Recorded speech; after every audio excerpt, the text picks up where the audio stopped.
Round 1. Both fighters made weight. Hearns at the 154-pound limit. Duran just under at 153 1/4. Carlos Padilla worked as referee. From the opening bell, Hearns established distance with his jab, but rather than working behind it steadily, he looked to land a single big shot. Duran, meanwhile, made a critical mistake. He fought Hearns standing upright, at close to full height, instead of ducking low and closing the distance, which meant he stayed in range of Hearns' longer reach the entire time. 90 degrees. Tim Ryan and Gil Clancy, round 1 scheduled for 12, remember, under WBC rules, a 12-round title bout. Tommy Hearns should be working that jab overtime. Instead, he's looking to land the big bomb, and he landed a good right hand to the ear. Midway through the round, Hearns landed a straight right hand that dropped Duran to the canvas for the first time. Duran got up quickly, but he was clearly hurt and unsteady on his feet. Hearns pressed the attack immediately, backing Duran into the ropes with combinations. A second knockdown followed before the round ended, with Duran again beating the count, but showing visible signs of distress, legs wobbling, trying to hold on rather than fight back. The round ended with Duran having survived 2 knockdowns in the space of about 2 minutes, already facing an uphill battle for the rest of the fight. A solid right, and down goes Duran. Duran is on the canvas and looks stunned. Hits to his feet, but he's staggering. He's hurt. Approaching the 20 seconds. Look at that first knockdown, Tim. Here's Roberto Duran standing straight as a stick right in front of Tommy Hearns. Hearns is measuring him now, weaves a little bit, and bang, right on the chin with a good right hand. Tremendous shot by Thomas Hearns, and the immediate mark remains. Hearns came out fast to start the second, moving to center ring and looking to continue where he left off. He landed a shot near Duran's left eyelid, which had already been marked up in round 1. Duran was still upright in his stance rather than adjusting his defense, and it cost him again. Hearns landed a left-right combination that sent him back into trouble, and he ended up against the ropes in his own corner. For the first time in the fight, Duran was forced to hold on defensively rather than engage. His legs were visibly unsteady through this stretch. He tried to cover up, but Hearns kept finding him with clean shots, including another hard right hand. Duran went down again in round 2, the third knockdown of the fight, and by this point he appeared to be fighting purely on instinct, rather than with any real strategy. When he went down this time, it was clear the fight was reaching its conclusion. He pitched forward rather than absorbing the shot and staying upright. The fight was stopped, giving Hearns the win by knockout in the second round. Has not hung on at all. Now, finally, he grabs Hearns. Roberto, He's wobbly, Tim. His legs are still wobbly. just trying to cover up. Another solid right hand by Thomas Hearns in a combination. The referee Padilla watching There it. he's up in the air again. Duran just fighting on instinct, though, Gil. He's just hanging a big right hand. That's it, Tim. Anytime you fall forward, the fight's over, Tim. A huge right hand by Thomas Hearns. He sure did, Tim. We've said so many times before, a fighter can go into the ring and he can age overnight.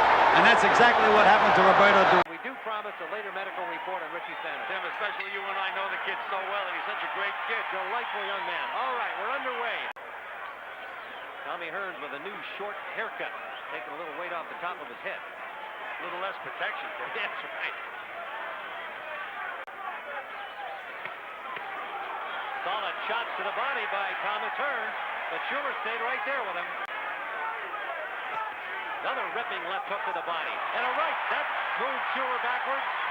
Not a straight right by Hearns. Not only moved him backwards, Tim, it wobbled him. And down he goes. Another one. A right hand by Hearns.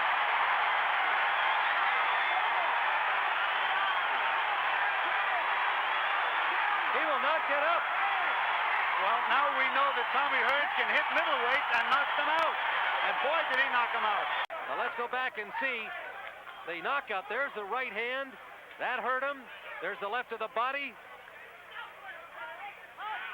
He was already wobbling, as you pointed out, Gil. And there's that overhand right. Little short chopping shot that perfectly aimed and delivered. Tim, right on the button. Watch where this right hand lands. Right on the button. That says lights out, Ryan. The winner by a knockout and new NABF middleweight champion from Detroit, Michigan, Thomas the Hitman Hearns. Fight 3. Hearns versus Mike Colbert. Colbert came in from Portland, Oregon, with a 26-4 record, a boxer known more for craft than power, with only 7 knockouts to his name. Most expected this one to go the distance given his style, and early on that red looked right. Colbert used counterpunching, landing a sneaky left hook and mixing in right-hand leads to test Hearns. Hearns, fighting out of Detroit, answered with a short right hand, the same type of compact, chopping punch associated with that city's boxing tradition. He began working behind his jab, trying to set up something bigger, and by the midway point of the fight was visibly wearing Colbert down. By round 4, Colbert was in trouble and went down for the first time. He beat the count, but looked shaky returning to his corner.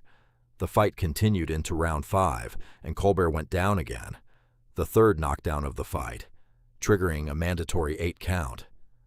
Hearns moved in to finish it, landing a heavy right hand to the body that visibly hurt Colbert further. Colbert tried to cover up and survive, but couldn't sustain it. The fight was stopped, with Hearns winning by knockout, a result that surprised some, given Colbert's reputation as a durable, skillful boxer who wasn't supposed to be an easy finish. By Joe Louis, who had a beautiful short right hand, originally from Detroit. Now watch again. From another angle here. There was a beautiful punch. We have about a minute to go. Okay. Let's see what he can do as a finisher, this undefeated welterweight.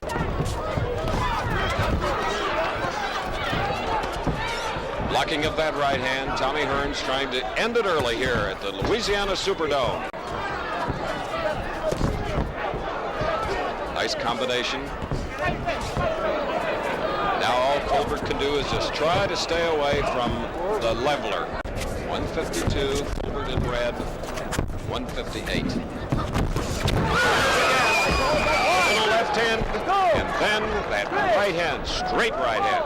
I'm impressed with Tommy Hearns.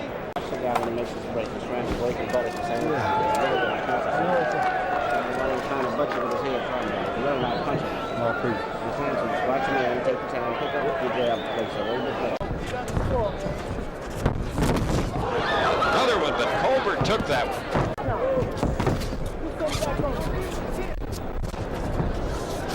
Herman Dutray, New Orleans, the referee here in the Superdome.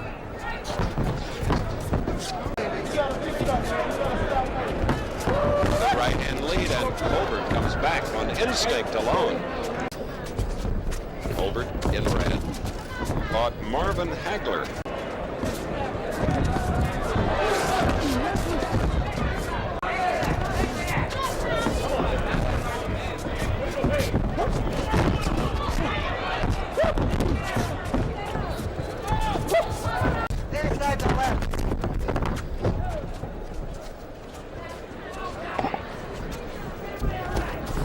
And he was very rubbery-like, going back to the corner at the end of round 4. We now are in the 5th round, coming up to the halfway point of the scheduled 10-round bout. Hearns wants to stay a welterweight. Normally does not gain any weight, but he's 5 pounds over the welterweight limit of 147 in this bout of Mike Colbert. His game loves to mix it up. There's a good left hook, trying to bring that right hand guard down.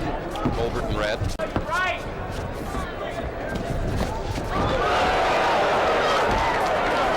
Wearing Colbert down.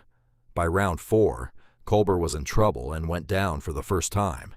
He beat the count, but looked shaky returning to his corner. The fight continued into round 5, and Colbert went down again, the third knockdown of the fight, triggering a mandatory 8 count. Hearns moved in to finish it, landing a heavy right hand to the body that visibly hurt Colbert further. Colbert tried to cover up and survive, but couldn't sustain it. The fight was stopped, with Hearns winning by knockout, a result that surprised some, given Colbert's reputation as a durable, skillful boxer who wasn't supposed to be an easy finish.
Ladies and gentlemen,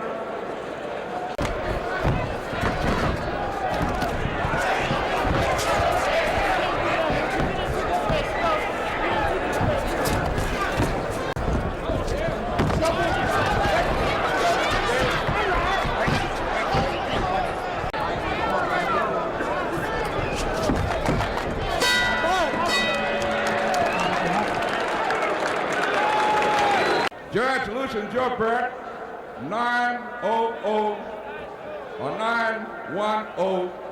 Tommy Hearns, unanimous winner. Tommy Hearns.